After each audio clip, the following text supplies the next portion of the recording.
Era principios de otoño. A unos 100 metros de un pueblo francés, en los márgenes del río Loira, se encuentra una antigua casa gris con altos gabletes, tan aislada que ni curtiduría ni hospedaje desaliñado la rodean, como suele ser común en la entrada de pequeñas ciudades. Frente a esta propiedad, con vistas al río, hay un jardín donde los setos de boj, antes cuidadosamente recortados para definir los senderos, ahora crecen salvajemente. Varios sauces han crecido con la misma rapidez que la cerca que los rodea, ocultando parcialmente la casa. La exuberante vegetación de esas malas hierbas que solemos considerar indeseables embellece la orilla inclinada. Los árboles frutales, descuidados durante los últimos 10 años, ya no producen cosecha y sus brotes forman matorrales. La fruta de pared crece como setos contra las paredes. Los caminos, antes cubiertos de grava, ahora están cubiertos de musgo, y no hay rastro de los senderos originales.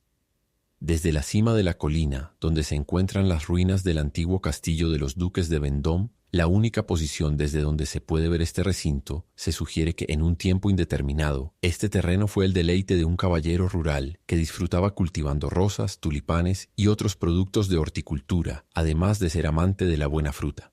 Todavía se vislumbra un cenador, o más bien los restos de uno, que alberga una mesa que el tiempo no ha destruido por completo. El aspecto de este jardín de antaño evoca las tranquilas alegrías de la vida provincial, como si fuera posible reconstruir la vida de un digno comerciante leyendo el epitafio en su lápida. Para completar la mezcla de dulzura y tristeza que estas ideas evocan en el alma, una de las paredes muestra un reloj de sol con la inscripción cristiana común: piensa en el último día. El techo de esta casa está horriblemente deteriorado. Las contraventanas siempre están cerradas. Los balcones están cubiertos de nidos de golondrinas, las puertas permanecen clausuradas y las malas hierbas han dejado sus huellas verdes en las grietas de las escaleras. Las cerraduras y cerrojos están oxidados. El sol, la luna, el invierno, el verano y la nieve han desgastado el techo, deformado las tablas y corroído la pintura. El silencio lúgubre que allí reina solo es interrumpido por aves, gatos, ratas y ratones, libres para vagar, pelearse y devorarse entre sí. Es como si una mano invisible haya grabado la palabra misterio. Si tu curiosidad te lleva a echar un vistazo a esta casa desde el lado que da a la carretera, percibirías una gran puerta que los niños del lugar han llenado de agujeros. Luego escuché que esta puerta había estado cerrada durante los últimos 10 años. A través de los agujeros hechos por los chicos, observarías la perfecta armonía que existía entre las fachadas tanto del jardín como del patio. En ambos predomina el mismo desorden. Penachos de maleza rodean las piedras del pavimento. Enormes grietas surcan las paredes, alrededor de cuyas crestas ennegrecidas se enrollan 1000 guirnaldas de parietaria. Los escalones están desencajados. El cable de la campana está oxidado. Los caños están agrietados. ¿Qué fuego del cielo ha caído aquí? ¿Qué tribunal ha decretado que se esparza sal sobre esta morada? ¿Se ha blasfemado a Dios? ¿Ha sido traicionada Francia aquí? Estas son las preguntas que nos hacemos, pero no obtenemos respuesta de las cosas que se arrastran por el lugar.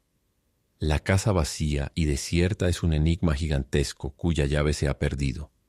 En tiempos pasados fue un pequeño feudo y lleva el nombre de la gran mansión. Deducí que no era la única persona a quien mi buena casera había comunicado el secreto del cual iba a ser el único receptor, y me dispuse a escuchar. «Escuche, señor», dijo ella. «Cuando el emperador envió aquí a los prisioneros de guerra españoles, el gobierno envió a hospedar a un joven español que había sido enviado a Vendôme bajo palabra de honor. A pesar de su palabra, salía todos los días para presentarse ante el subprefecto. Era prominente en España, nada menos. No recuerdo su nombre. Tengo su nombre en mis libros. Puede leerlo si le interesa». «Oh, pero era un joven español muy apuesto. Se dice que todos son feos. Medía apenas 1,60 y pocos centímetros, pero estaba bien proporcionado. Tenía manos pequeñas de las que cuidaba mucho. Ah, debería haberlo visto. Tenía tantos cepillos para las manos como una mujer para todo su estuche de tocador. Tenía el cabello negro y espeso, una mirada ardiente. Su piel era algo bronceada, pero me gustaba su apariencia.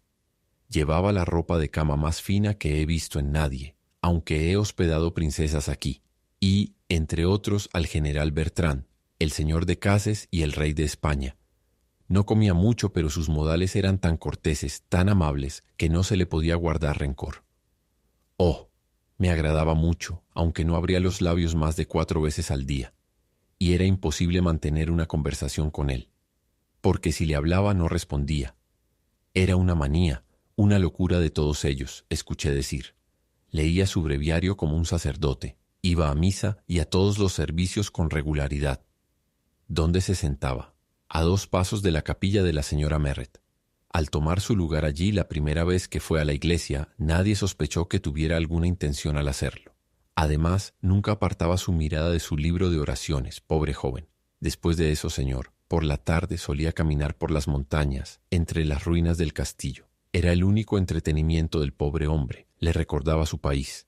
Dicen que España es toda montañas. Desde el comienzo de su prisión se quedaba fuera hasta tarde. Me preocupaba cuando descubrí que no llegaba antes de la medianoche, pero nos acostumbramos a esta fantasía suya. Llevaba la llave de la puerta y dejamos de esperarlo.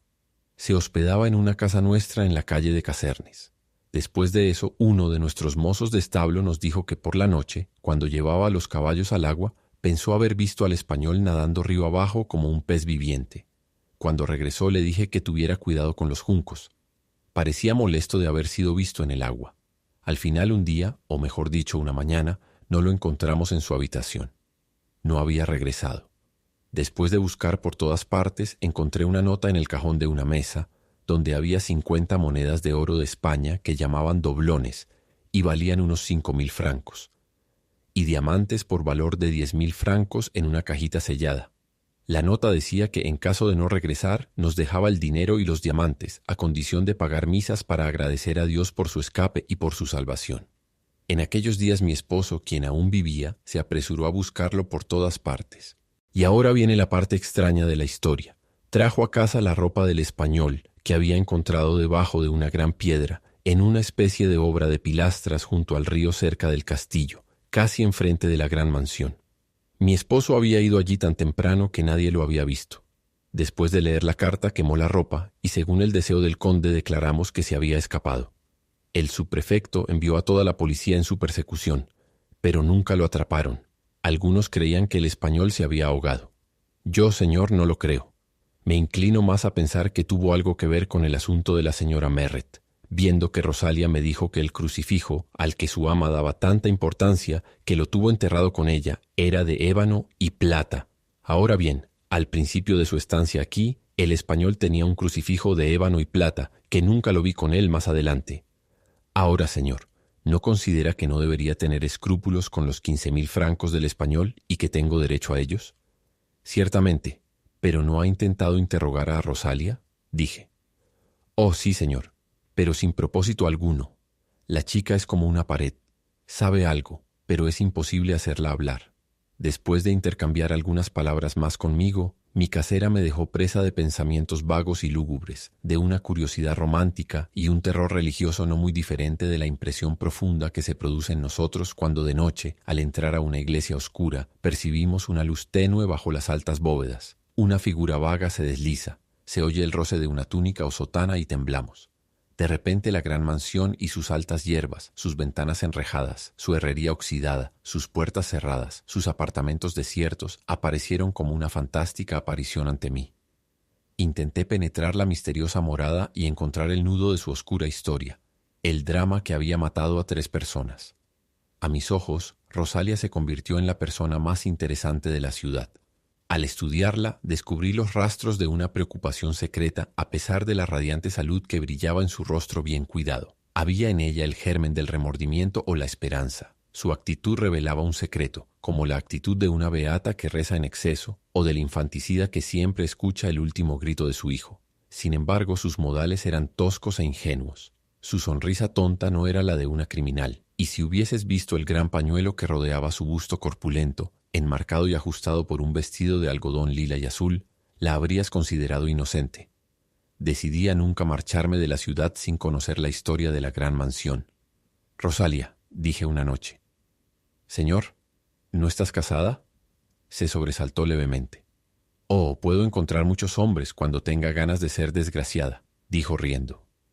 Pronto se recuperó de los efectos de su emoción, ya que todas las mujeres, desde la gran dama hasta la sirvienta del hotel, tienen una compostura peculiar. Eres demasiado atractiva y bien parecida para quedarte sin pretendientes. Pero dime, Rosalia, ¿por qué entraste al servicio de un hotel después de dejar a la señora Merritt? No te dejó nada para vivir. Oh, sí. Pero señor, mi trabajo es el mejor en todo Vendôme. La respuesta fue una de esas que jueces y abogados llamarían evasivas. Rosalia me parecía situada en esta historia romántica como el cuadrado en mitad de un tablero de ajedrez. Estaba en el corazón de la verdad y del principal interés. Me parecía estar ligada en el mismo nudo de ella. La conquista de Rosalia ya no sería un asedio ordinario. En esta chica se centraba el último capítulo de una novela. Por lo tanto, desde este momento Rosalia se convirtió en el objeto de mi preferencia. Una mañana le dije a Rosalia: «Cuéntame todo lo que sabes sobre la señora Merritt». «Oh», respondió con terror, «no me pida eso, señor Horacio». Su dulce rostro cayó, su color claro y brillante se desvaneció, y sus ojos perdieron su brillo inocente. «Bueno, entonces», dijo al fin, «si debe ser así, le contaré, pero prométame guardar mi secreto». «Trato hecho, querida, debo guardar tu secreto con el honor de un ladrón, que es el más leal del mundo. Si transcribiera fielmente la elocuencia difusa de Rosalia, un volumen entero apenas la contendría. Así que haré un resumen. La habitación de la señora Merritt estaba en la planta baja. Un armario de unos 2 metros de profundidad, construido en el espesor de la pared, le servía de guardarropa. 3 meses antes de la fatídica noche de la que estoy a punto de hablar, la señora Merritt había estado tan gravemente indispuesta que su esposo la dejó sola en su propia habitación, mientras él ocupaba otra habitación en el primer piso. Por una de esas casualidades que es imposible prever, regresó del club, donde solía leer los periódicos y discutir política con otros miembros, 2 horas más tarde de lo habitual. Su esposa suponía que estaba en casa, en la cama y dormido, pero la invasión de Francia había sido objeto de una discusión muy animada. El juego de billar había sido emocionante y había perdido 40 francos, una suma enorme para Vendôme, donde todos ahorran y donde las costumbres se restringen dentro de los límites de una modestia encomiable, que tal vez sea la fuente de la verdadera felicidad que ningún parisino codicia. Desde hace algún tiempo, el señor Merritt se había conformado con preguntar a Rosalia si su esposa se había acostado, y ante su respuesta, que siempre era afirmativa, se retiraba inmediatamente a su habitación con la buena disposición engendrada por el hábito y la confianza. Al entrar en su casa, se le ocurrió ir a contarle a su esposa su desgracia, tal vez a modo de consuelo. En la cena encontró a la señora Merritt, vestida de manera muy coqueta. En su camino al club se le había ocurrido que su esposa se había recuperado de salud y que su convalecencia había aumentado su belleza. Fue, como suelen ser los maridos, algo lento en hacer este descubrimiento. En lugar de llamar a Rosalia, que estaba ocupada en ese momento vigilando a la cocinera y al cochero jugar una mano difícil de brisca, el señor Merritt fue a la habitación de su esposa a la luz de una linterna que dejó en el primer escalón de la escalera. Su paso inconfundible resonó bajo el corredor abovedado. En el momento en que el señor Merritt giró el pomo de la puerta de su esposa, creyó escuchar la puerta del armario del que hablé cerrarse. Pero al entrar, la señora Merritt estaba sola ante la chimenea. El esposo pensó ingenuamente que Rosalia estaba en el armario. Sin embargo, una sospecha que resonó en su oído lo alertó. Miró a su esposa y vio en sus ojos no sé qué expresión salvaje y acosada. «Vienes muy tarde», dijo ella. Su voz habitualmente pura y dulce le pareció algo diferente a él. El señor Merritt no respondió, porque en ese momento entró Rosalia. Fue un rayo para él. Caminaba por la habitación pasando de una ventana a otra con movimiento mecánico y los brazos cruzados. «¿Has recibido malas noticias o te sientes mal?», preguntó su esposa tímidamente mientras Rosalia la desvestía. Él permaneció en silencio. «Puedes dejarme», dijo la señora Merritt a su doncella. «Me pondré los tubos yo misma». A juzgar por la expresión en el rostro de su esposo, intuyó problemas y deseó estar sola con él. Cuando Rosalia se hubo ido, o al menos se supuso que se había ido, pues permaneció en el pasillo unos minutos, el señor Merritt se acercó y se plantó frente a su esposa, diciendo fríamente: «Querida, hay alguien en tu armario». Ella observó calmamente a su esposo y simplemente contestó: «No, señor». Esta respuesta desgarró al señor Merritt. No le creyó. Sin embargo, su esposa nunca le había parecido más pura o santa que en ese momento. Se levantó para abrir la puerta del armario. La señora Merritt le tomó la mano, lo miró con una expresión melancólica y dijo con una voz que revelaba una emoción singular: Si no encuentras a nadie allí, recuerda esto, todo habrá terminado entre nosotros.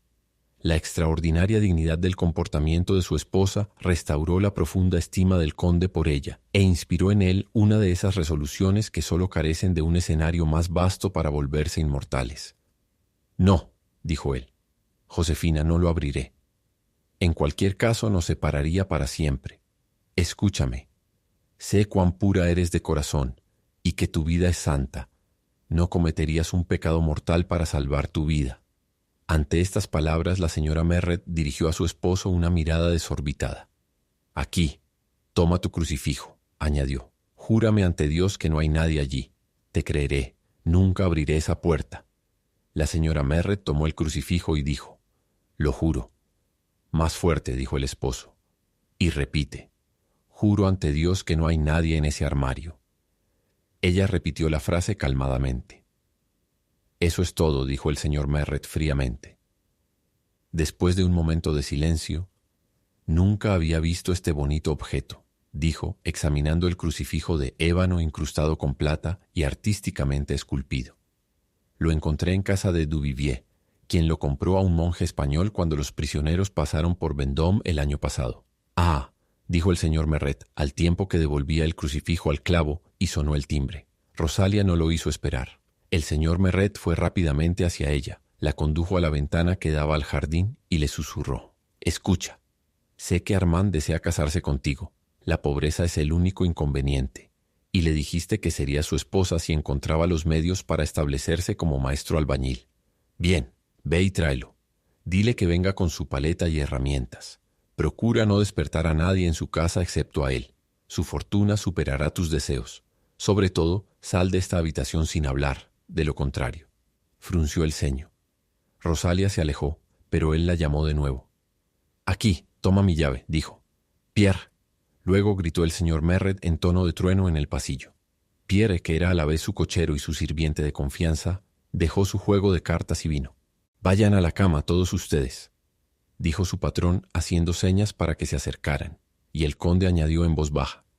Cuando todos estén dormidos, ¿entienden? Bajen y díganmelo. El señor Merret, quien no había perdido de vista a su esposa mientras daba sus órdenes, regresó tranquilamente junto a ella junto al fuego y comenzó a contarle sobre el juego de billar y la charla del club. Cuando Rosalia regresó, encontró al señor y a la señora Merret conversando muy amigablemente. Recientemente el conde había mandado reparar todos los techos de sus salones en la planta baja. El yeso es difícil de conseguir en Vendôme. El transporte aumenta su precio. Por lo tanto, el conde había comprado bastante, sabiendo bien que podría encontrar muchos compradores para lo que sobrara. Esta circunstancia le inspiró el diseño que estaba a punto de ejecutar. Señor, Armand ha llegado, dijo Rosalia en voz baja. Déjalo pasar, respondió el conde en voz alta. La señora Merret se puso un poco pálida al ver al albañil.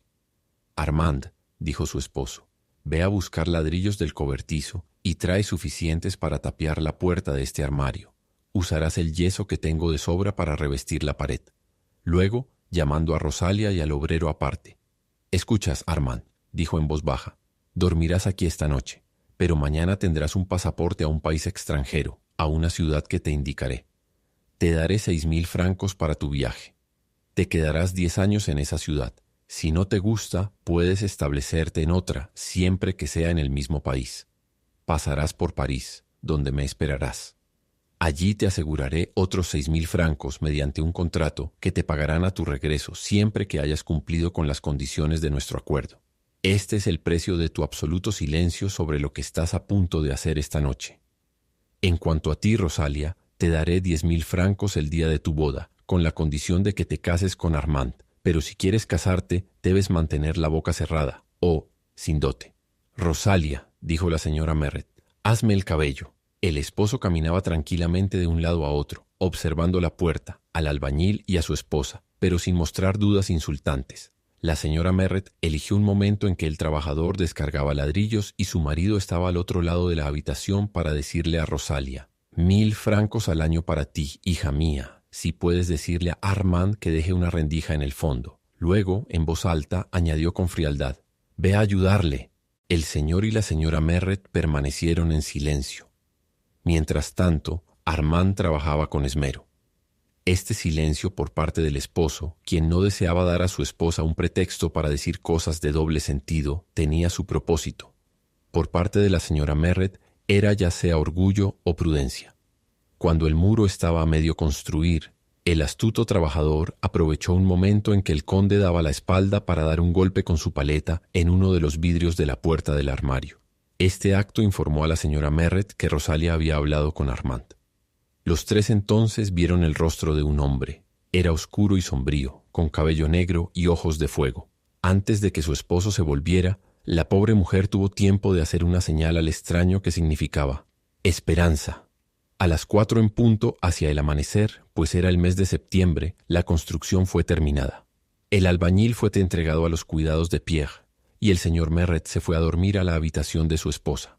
Al levantarse la mañana siguiente, dijo despreocupadamente: «Caray, debo ir por el pasaporte». Se puso el sombrero, avanzó 3 pasos hacia la puerta, cambió de opinión y tomó el crucifijo. Su esposa tembló de alegría. «Va a salir», pensó.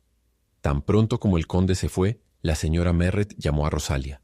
Luego, en una voz terrible: la paleta», exclamó. «Y rápido a trabajar. Vi cómo lo hizo Armand. Tendremos tiempo para hacer un agujero y volver a cerrarlo». En un abrir y cerrar de ojos, Rosalia trajo una especie de asadilla a su señora, quien con un ardor inigualable se dispuso a demoler el muro. Ya había sacado varios ladrillos y se preparaba para dar un golpe más decisivo cuando vio al señor Merret detrás de ella. Se desmayó. «Acomoden a la señora en su cama», dijo el conde fríamente. Había previsto lo que sucedería en su ausencia y había tendido una trampa para su esposa. Simplemente había escrito al alcalde y había enviado por Duvivier. El joyero llegó justo cuando la habitación había sido arreglada. «Duvivier», preguntó el conde, «¿compraste crucifijos de los españoles que pasaron por aquí?» «No, señor». «Eso será todo, gracias», dijo, mirando a su esposa como un tigre. «Pierre», añadió, «asegúrate de que mis comidas se sirvan en la habitación de la condesa. Está enferma y no la dejaré hasta que se recupere». El cruel caballero se quedó con su esposa durante 20 días. Al principio, cuando había ruidos en el armario tapiado, y Josefina intentaba implorar su compasión por el extranjero moribundo, él respondía, sin permitirle decir una palabra: «Has jurado sobre la cruz que no hay nadie allí». El fin.